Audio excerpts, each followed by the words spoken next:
Hey everyone, how's it going? Thanks so much for tuning in. For today's video, we're going to be taking an in-depth look into the all-new Mazda CX-9. In this review, I'm going to cover 5 main topics, including styling, performance fuel economy, cargo space, passenger space, and a general features overview. Of course, we'll take it on a thorough drive and show you many of the unique aspects throughout the interior as well as exterior. So without further ado, let's go ahead and hop on in, start her up, and let her run.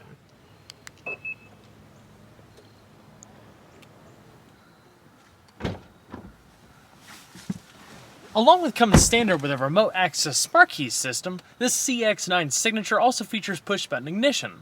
All you have to do to start, just keep the key fob in your pocket, put your foot on the brake, and hit the dash mounted button to go.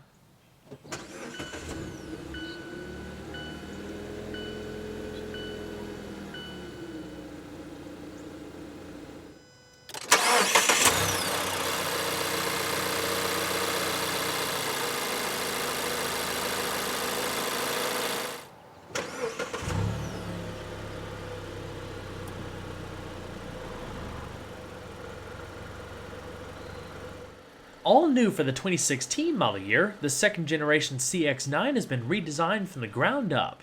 From the outside, it's the latest Mazda to benefit from the Kodo design language, which translates from Japanese to mean soul of motion. It's characterized by a long hood, swept greenhouse, large wheels, and short overhangs to give it an athletic stance and an inherent sense of energy. With an overall length of 199.4 inches, the new CX-9 is 1.2 inches shorter than its predecessor, even though the wheelbase has been stretched by 2.2 inches. The latter primarily benefits rear seat passengers with regards to added legroom and improved ingress and egress to the third row seat. Those changes also led to shorter front and rear overhangs by 2.3 inches and 1 inch respectively. Lastly, the A-pillars were shifted backward by 3.9 inches to create that long hood and premium cab backward aesthetic. Along with benefiting from all of the latest SkyActiv technology, engineers were able to shed approximately 198 pounds of weight from front-wheel drive models and 287 pounds from all-wheel drive models. Curb weight for all-wheel drive models is 4,301 pounds. That's about 250 pounds more than front-wheel drive models. The silhouette is both aggressive and sleek, positioning the CX-9 as something special that goes against conventional crossover design in a beautiful way. The front end is dominated by a bold 5-point grille with double bars.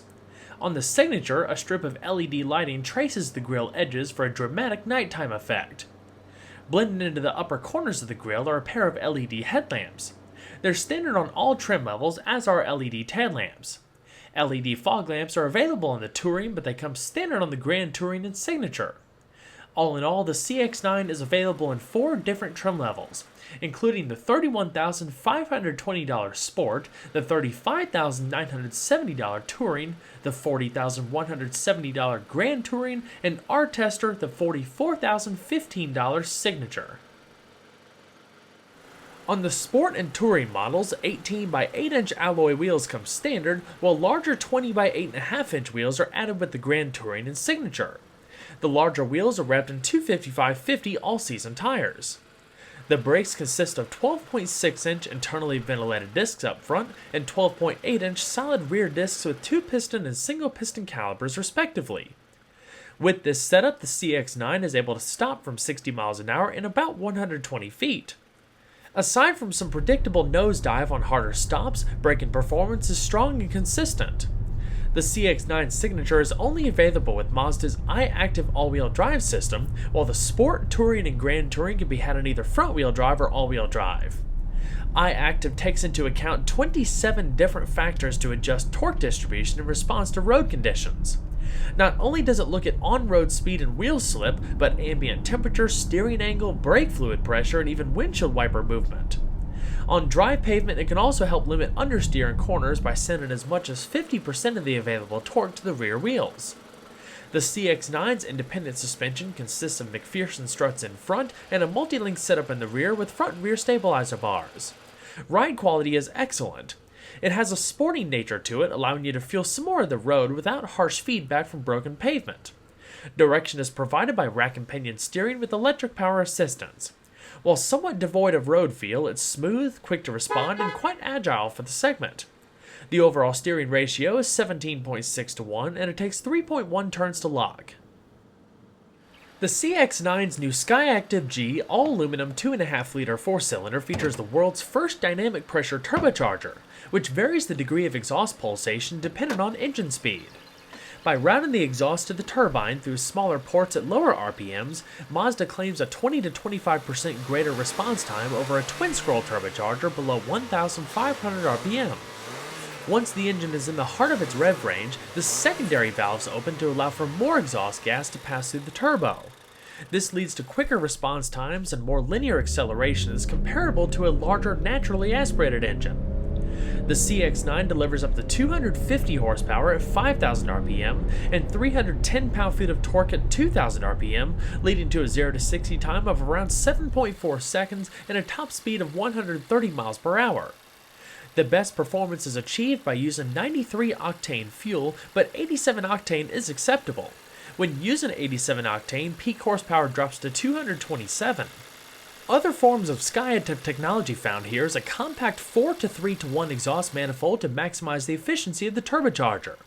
A cooled exhaust gas recirculation system manages temperatures more effectively and allows for a relatively high 10.5 to 1 compression ratio. A big focus was also placed on reducing friction in all parts of the driveline. Power is sent to the wheels through a smooth shifting Skyactiv Drive 6-speed automatic transmission. There's no paddle shifters, but you're able to shift it manually if needed by the console lever. There's even a sport mode which increases throttle response and modifies transmission shift mapping to liven things up. As far as fuel economy, with our tester's all-wheel drive system, expect a range between 21 miles per gallon in the city and 27 miles per gallon on the highway. The combined average is around 23 miles per gallon. All-wheel drive models carry a 19.5 gallon fuel tank, which is half a gallon larger than front-wheel drive models. Inside, the CX-9 signature is treated to a number of unique appointments, including Napa leather upholstery with auburn-colored accents, genuine rosewood trim, a leather-wrapped steering wheel with special stitching, and more. Regardless of what model CX-9 you're looking at, you can tell that Mazda really went the extra mile in taking the vehicle more upmarket in terms of design and quality. The materials used are some of the best you'll find in this segment, especially the signature, which feels and looks more expensive than it is. With all of the weight-saving measures, Mazda was still able to add significantly more sound deadening to improve NVH levels while increasing window thickness to 4.8 millimeters and implementing acoustic laminated glass. There's also new active noise canceling technologies. In short, interior noise levels have been reduced by 12%, while road noise levels have been reduced by 2 decibels. There's a lot of soft-touch materials and even touches of genuine brushed aluminum in higher-end models. I especially like the elegant white LED accent lighting that's dispersed throughout the cabin, including a backlight around the raised transmission surround and a spotlight that casts a soft glow on the center console at night for greater visibility of vital controls. The ergonomics are first-rate, everything is easy to use, and all well within reach. The seats have been redesigned with a new urethane material that better absorbs unpleasant vibrations. They're very comfortable and offer good lateral and thigh support. Both the driver and passenger get power adjustments and 3-stage heating, but only the driver receives power lumbar. The steering wheel is manual tilting and telescoping. Storage space is always important for a vehicle like this, and the CX-9 has plenty of it. In addition to door pockets, there's a split center console that houses a variety of media inputs, as well as a large glove box. The latter is damped and lined in felt. As far as safety, there's dual front airbags, front side airbags, and side curtain airbags for all 3 rows. This example is also equipped with Mazda's suite of iActive-Sense safety features, including blind spot monitoring, adaptive cruise control, forward collision alert, lane keep assist and lane departure warning, high beam control, brake assist with automatic emergency braking, and more. The Signature is equipped with every option available for the CX-9, including an 8-inch Mazda Connect infotainment system with navigation and a premium 12-speaker Bose Centerpoint surround sound system that was designed specifically for this application. Depending on the trim level, a smaller 7-inch Mazda Connect system is standard along with a 6-speaker audio system. Mazda Connect is routed through a simple rotary dial in the center console with a handful of shortcut keys. I've gone through it in some prior reviews, including the new MX-5. Hands-free Bluetooth technology and satellite radio is included, as is a tri-zone climate control system, a heads-up display, and a unique instrument cluster that incorporates a reconfigurable digital driver's information system on the right side. Now let's go and see how she sounds, both sitting still and on the road.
Alright, so let's go ahead and shut her down.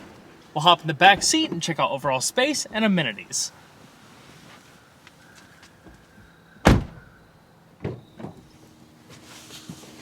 The CX-9 can accommodate up to 7 people. We'll hop in the third row seat in just a moment.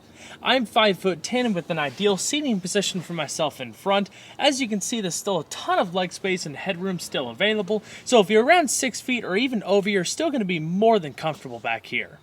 Speaking of comfort, it's a very well-rounded middle row seat, a lot of padding all the way around, very soft, good lower back support, 3 adjustable headrests, and in the middle is a fold-down armrest with 2 cup holders, center console storage, and 2 USB charging ports. Another thing that I really like is the fact that this seat is adjustable. There's a grab handle down below here for both sides that you can use to slide different portions of the seat back and forth. There's also a handle on the outer portions that allow you to recline the backrest. You can bring it up more straight if you'd like, or bring it back a lot more if you wanted to kick back and relax on a long trip. As far as storage, there's plenty of it. There's pockets in the lower door panels and 2 seat back storage pockets for either side. Other amenities equipped in this model include the independent climate control for rear seat passengers, and across the door panel, you have manual sunshades. There's LED lighting for the second and third row seats, grip handles up top with coat hooks. So let's go ahead and hop back out and I'll show you how to climb into the third row. To get in the third row, there's another set of grab handles in the upper seat back. Pull it up and then just push the entire seat assembly forward. Then you can use the little step-up platform here and hoist yourself on in. The third row seat is going to be more so utilized for children and smaller individuals. Otherwise, I would just put it down and use it for extra cargo space. For someone of my height, the back seat is a little too tight, not quite as much headroom, but the biggest rate limiting factor is going to be leg room, because when these seats are in place, especially if they're reclined back just a little bit, it becomes, quite a pinch back here to where it's really not possible for me to sit back here. Across the other side, there is a little bit of storage, there's cup holders, and if you are able to sit back here, honestly, the seat isn't a bad place to be. You don't have the perforations and stuff, but you still have the same, similar pattern like you have up front. There's good padding, good lower back support, and headrests. Of course, for better visibility, and I'll show this when we get to the trunk portion, these headrests can also be tilted down. So now let's go ahead and check out trunk space. A powered liftgate with adjustable height is standard on all CX-9s except for the Sport. With the rear seats up, there's 14.4 cubic feet of cargo space, but fold them down and it more than doubles to 38.2 cubic feet. Folding the second row allows for up to 71.2 cubic feet of total carrying capacity. Space is utilized quite well back here. There's little pockets to the outer edges, so if you have some smaller items and you wanted to keep them more secure, there's a dedicated spot for it. You can raise up the trunk floor and have some extra storage space underneath, but if you had a taller item like a plant or something, you can remove it entirely and gain some extra height. You can also remove the entire thing to reveal the spare tire underneath. In the middle is where your Bose subwoofer is contained.